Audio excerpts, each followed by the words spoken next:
जो ऐसे लोग होते हैं जो यंग होते हैं और they prefer to talking to old people, अकेला रहना पसंद है, इतना लाउड म्यूजिक पार्टीज नहीं पसंद है, जो एक अलग फॉर्म है, जैसे अक्सर लोग जिस तरह रहना चाहते हैं उससे एक उल्टे तरीके से लोग रहना चाहते हैं। ये जो लोग बिल्कुल सिक्लूडेड रहते हैं, ये कैसे इनकी पास्ट लाइफ होती है? नहीं, देखो क्या होता है कि अलग सेक्लूडेड करके नहीं है। क्या होता है कि हर जन्म में हमारा एवोल्यूशन जारी रहता है। We keep going, growing spiritually, mentally, emotionally, हम ग्रो करते रहते हैं ना। तो धीरे धीरे हमारी जो लेवल है ना वो थोड़ी ऊपर उठने लगती है। फिर हम कॉमन लोगों में मिक्स होना पसंद नहीं करते कि भाई छोटी छोटी बातें करें, किसी की चर्चाएं करें, है ना, ऐसे बोलते ना, पार्टियों में जाए ने, मजा करें ने, हम वास्तव में डूबे रहे ने। तो वो चीज़ वो ऑलरेडी क्रॉस कर चुके होते हैं और वो एक एवोल्यूशन की तरफ जा रहे होते हैं। तो इस जन्म में जब पैदा होते हैं ना तो आपको एक नेचुरल अट्रैक्शन उन्हीं व्यक्तियों के साथ होगा जो आपके फ्रीक्वेंसी के साथ आपको बात करेंगे। तो ही आप उसके साथ बात कर पाओगे, नहीं तो आप नहीं कर पाओगे। क्यों? आपको लगता है यार ये मेरा लेवल तो नहीं भाई बात करने, शैलो बात कर रहा है, शैलो बात कर रहा है, ये सब मैं इस तरह नीचे उतर नहीं सकता। तो क्यों? You have reason to that particular height, आप उसमें ऊंचे उठ चुके हो आप, समझे ना। तो अभी देखिए मैं एग्जांपल देता हूँ कि बचपन में जो मैं कई जन्मों से जो मैं कमाते हुए आ रहा था, तो मैं ओशो को एक बार उनका एक मैगजीन देखा ना, बुद्ध का बुद्ध के बारे में एक बार एक स्टोरी सुनी ना, मेरा दिमाग एकदम कनेक्ट कर गया। क्यों? मैं उस लेवल तक धीरे धीरे एवोल्यूशन करते हुए आ रहा हूँ। तो मुझे अब उस हाइट के लोगों की बात चाहिए, मैं और नीचे के हाइट पे मैं लोगों को सुन नहीं सकता। इसलिए मैं भारत में कभी भी एक नॉर्मल मतलब आध्यात्मिक लोगों को कभी सुनता भी नहीं और मेरा मन मतलब बात जाता भी नहीं है। मुझे उस लेवल के लोग चाहिए, मुझे महावीर चाहिए, नानक चाहिए, मुझे बुद्ध चाहिए, ओशो चाहिए, तब फिर मेरा माइंड थोड़ा लिंक करता है, नहीं तो मैं लिंक नहीं कर पाता। इसका मतलब आपकी प्रीवियस लाइफ में आप क्या होंगे जो इस तरह के लोग होंगे? हाँ। जो ज्यादा भीड़ में रहना नहीं पसंद करते, हाँ। जो अकेले में खुश रहते हैं, हाँ। वो लोग प्रीवियस लाइफ में क्या होंगे? नहीं, देखो क्या होता है, सिंस वो पूरे समाज के अंदर, परिवार के अंदर ऑलरेडी जी के आके है ना, हाँ। एक उनके अंदर ये भावना ऑलरेडी इम्प्रिंट कर चुकी है उनके अंदर कि सुख इसमें नहीं है, इससे ऊपर उठकर मुझे और आगे बढ़ना है। तो इसलिए आप अगर अकेले रहते हैं तो आप अकेले नहीं हैं, क्योंकि मैक्सिमम दुनिया जिस ढंग के स्तर पे जी रहे हैं ना, वो स्तर स्तर पे रहना आपको पसंद नहीं है, इसलिए फिर आप उनसे कटना पसंद करोगे यूं। तो इसलिए कोई वो गलत बात भी नहीं है, क्योंकि आप भीड़ से हटकर थोड़े अलग हो गए हो आप। तो इसका मतलब ये भी कनेक्शन है कि कोई स्पिरिचुअल है, जैसे जो लोग स्पिरिचुअल हो जाते हैं, हाँ। वो अक्सर देखे जाते हैं कि उनको ज्यादा लोग नहीं पसंद आते। तो जो इस तरह से होते हैं, क्या वो पूर्व जन्म में स्पिरिचुअली होते हैं और इस जर्नी पे आ चुके होते हैं? डेफिनेटली। देखो क्या होता है कि हम हर जन्म में एवोल्यूशन करते हुए आ रहे होते हैं और इस जन्म में आकर और एडिशन कर रहे होते हैं हम।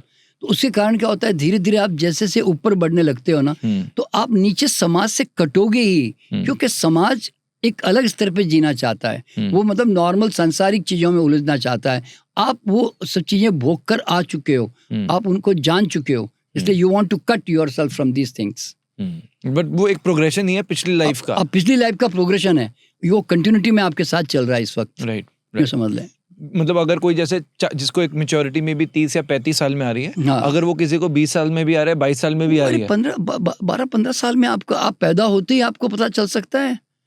देखिए मैं तो ऐसे 12 साल 15 साल के लड़कों को भी जानता हूँ कि जो इतनी हाइट पे बात करते हैं, जब कभी जैसे ओशो, नानक की तरह मतलब बिल्कुल एकदम हायर लेवल पे बात कर रहे होते। क्यों?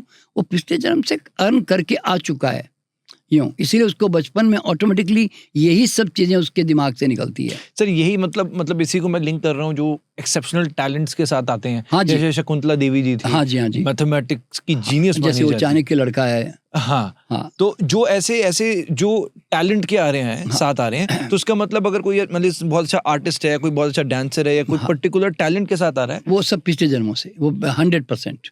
देखिए मैं एग्जाम्पल अभी दे रहा हूँ कि देखिए मैं भी जब शुरुआत में जब पैदा हुआ ना, तो मैं एक कहीं नौकरी करके जीवन यापन करूंगा, तो मेरा तो गोल इतना ही था बचपन में, क्योंकि मुझे पता नहीं था कि मैं कौन हूं करके। लेकिन समय के साथ साथ मेरी ब्लूप्रिंट तो बाहर आएगी। तो मेरा ब्लूप्रिंट जब आने लगा, तो धीरे धीरे मैं इन विषयों पे और ज़्यादा अध्ययन करने लगा, आगे बढ़ने लगा। तो क्या होता है कि आज अगर मैं जो भी बातें कर रहा हूँ, तो ये मैं लगता तो ऐसा है कि इस जन्म से कुछ अक्वायर किया नहीं, मेरे अंदर कई जन्मों से वो नॉलेज मेरे अंदर ऑलरेडी इम्प्रिंटेड है। बस आप जब क्वेश्चन करते हो ना, तो मुझे खुद को नहीं मालूम हाउ आई आंसर्ड, मैंने कैसे आंसर दे दिया। क्यों मालूम है? क्योंकि वो ऑलरेडी मेरे अंदर है, कहीं छुपा हुआ। मैं सर अक्सर ये सोचता था कि जैसे जो one of the bestest in the world रहे हैं, अब जैसे चाहे ऑब्वियसली एजुकेशन का एक अपनी इंपॉर्टेंस है, but all the greatest people in the world, भी आप एल्बर्ट आइंस्टाइन देखिए, चाहे आप बिरलास देखिए, टाटास देखिए, या इवन अभी के टाइम पे मैंने देखा कैलाश खेर ने कोई भी प्रोफेशनली सीखा ही नहीं है। नहीं, कुछ नहीं सीखा। वर्ल्ड्स बेस्ट फोटोग्राफर्स जो हैं, वो उन्होंने प्रोफेशनली फोटोग्राफी जाके नहीं सीखा उन्होंने। हाँ, तो फिर इसका मतलब पिछले जन्म में उस पे पहुंच चुके थे। 100% They were photographers back then. जरा सोचो ना, देखिए किशोर कुमार ने तो जिंदगी में 1% भी कोई म्यूजिक टीचर उनका गुरु नहीं था। तो फिर कैसे वो किशोर कुमार बने? अरे वो उनको गाने का शौक था, और वो अपने आप ही रिदम में गाना, अपने आप में बस वो आवाज़ थी, रिदम में गाना है, तो वो धीरे धीरे गाते गाते गाते डेवलप कर गए अपने आप को। बस दैट्स ऑल। सर इसका मतलब अच्छा देखिए बाद में देखिए रफ़ी जैसे, मोहम्मद रफ़ी जैसे ने तो सिंगिंग में जाने के बाद फिर बड़े बड़े गुलाम अली खान, मतलब कई ऐसे बड़े बड़े लोगों के बोलते हैं ना उस्तादों के साथ उन्होंने संगीत सीखा। लता ने भी सीखा जब उनको लगा कि हमारे पास ही टैलेंट है। लेकिन एक्चुअल में जो कई सिंगर जो आए ना, वो डांसर आए हैं ऐसे, दे नेवर लर्नड एनीवेयर। आज एक बात बताओ, आज एक्टर में हम दिलीप कुमार को टॉप एक्टर मानते हैं, लेकिन वो तो कोई फिल्म इंस्टीट्यूट से तो नहीं आए, जबकि वो किंग ऑफ एक्टर कहते हैं हम उनको, है ना। तो क्या होता है, ये इनबोर्न क्वालिटी होती है उनके अंदर। राइट। तो सर इसका मतलब यही हम मान रहे हैं ना कि पास्ट लाइफ में वो कहीं ना कहीं एक्टर होंगे, या वो उस प्रोफेशन से लिंक्ड होंगे ही होंगे। देखिए अभी देखिए, हमने एक बार बात की थी कि आज अमिताभ बच्चन ऐसे ही नहीं है। वो एडविन बूथ के नाम से, जैसे मैंने बताया था कि वो पिछले जन्म में एडविन बूथ थे, and he was already Shakespeare के ड्रामा करते थे 18th सेंचुरी में। तो अब उनका वो टैलेंट इस साथ में लेके आए। टॉम क्रूज खुद न्यूयॉर्क में अपना थिएटर चला के ड्रामा करता था। जया भादुड़ी खुद ऐसी थी, रेखा ऐसी थी। मतलब आज शाहरुख खान पिछले जन्म में कोई आर्ट फील्ड में थे। तो मतलब क्या होता है, ये आज बड़े बड़े लोग ये बड़े दिखते हैं, पर हमें लगता है कि ये इतना नाम कमा गया, इसको ये इतना नहीं। वो टैलेंट समय आने पर खिल गया और लोगों ने रिकॉग्निशन कर लिया।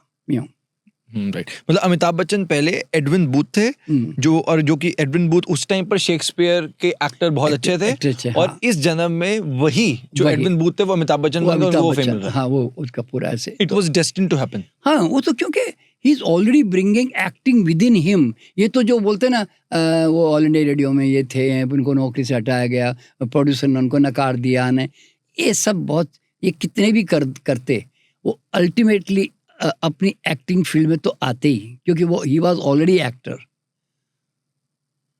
इस तरह से। राइट। मतलब सर यही हुआ कि वो जो तो उनका रेखा के साथ क्या था?